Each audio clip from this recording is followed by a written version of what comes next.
أهلا بكم في نشرة جديدة من أخبار الملاعب.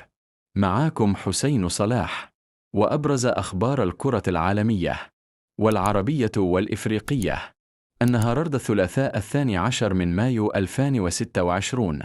لنبدأ من إسبانيا، حيث عاد الظهير الإسباني داني كارفاخال للمشاركة في تدريبات ريال مدريد الجماعية، في خبر أسعد جماهير الملكي قبل المواجهات الحاسمة المتبقية هذا الموسم.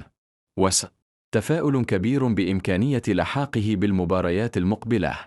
وفي برشلونة تتصاعد الأحاديث داخل النادي بعد الجدل المثار حول لامين يامال عقب ظهوره بعلم فلسطين خلال احتفالات الفريق الأخيرة، وسط تقارير تتحدث عن وجود توتر بين اللاعب والمدرب هانسي فليك، في الوقت اللي أكدت فيه مصادر مقربة من النادي إن الأمور ما زالت تحت السيطرة. ومن فرنسا، واصل النجم عثمان ديمبلي تألقه الكبير هذا الموسم بعد تتويجه بجائزة أفضل لاعب في الدوري الفرنسي عقب مساهماته الحاسمة وأرقامه المميزة مع فريقه. وبخصوص كأس العالم 2026، تزايدت المخاوف حول جاهزية ملعب ستيكا التاريخي في المكسيك قبل أسابيع قليلة من انطلاق البطولة، وسط ضغوط كبيرة لإنهاء أعمال التطوير والتجهيز في الوقت المحدد.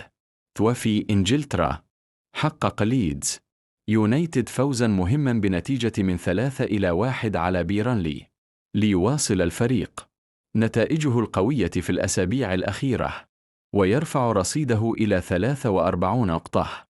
أما عن محمد صلاح، فقد تعرض النجم المصري لانتقادات واسعة عبر مواقع التواصل الاجتماعي بعد انتشار مقطع فيديو ظهر فيه وهو يتجاهل أحد المشجعين المصريين بينما دافع قطاع كبير من الجماهير عن اللاعب، مؤكدين أن الموقف تم تضخيمه إعلامياً. وفي الكرة الإفريقية، كشفت تقرير مغربية عن تطورات إيجابية تخص الحالة الصحية لمدافع منتخب المغرب، في خبر مفرح لجماهير أسود الأطلس قبل الاستحقاقات المقبلة. وفي دوري أبطال إفريقيا، تتجه الأنظار نحو المواجهة المرتقبة بين الزمالك وشباب بلوزداد في ذهاب نصف نهائي البطولة، وسط آمال جماهير الزمالك بتحقيق نتيجة إيجابية قبل لقاء العودة. ونروح للدوري السعودي، حيث يعيش الجمهور ليلة منتظرة في ديربي الرياض بين النصر والهلال، في مواجهة قد تمنح النصر لقب الدوري رسميا قبل جولتين من النهاية.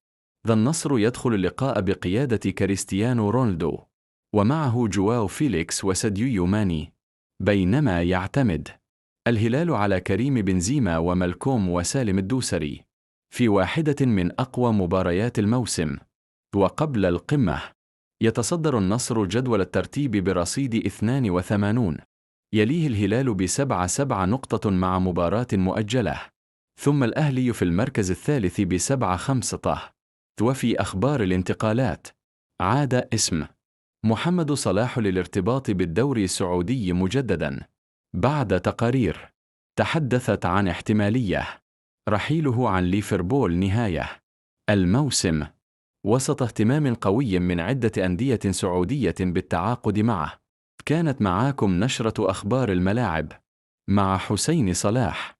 ما تنسوش اللايك والاشتراك، وشوفكم في نشرة جديدة بكرة إن شاء الله.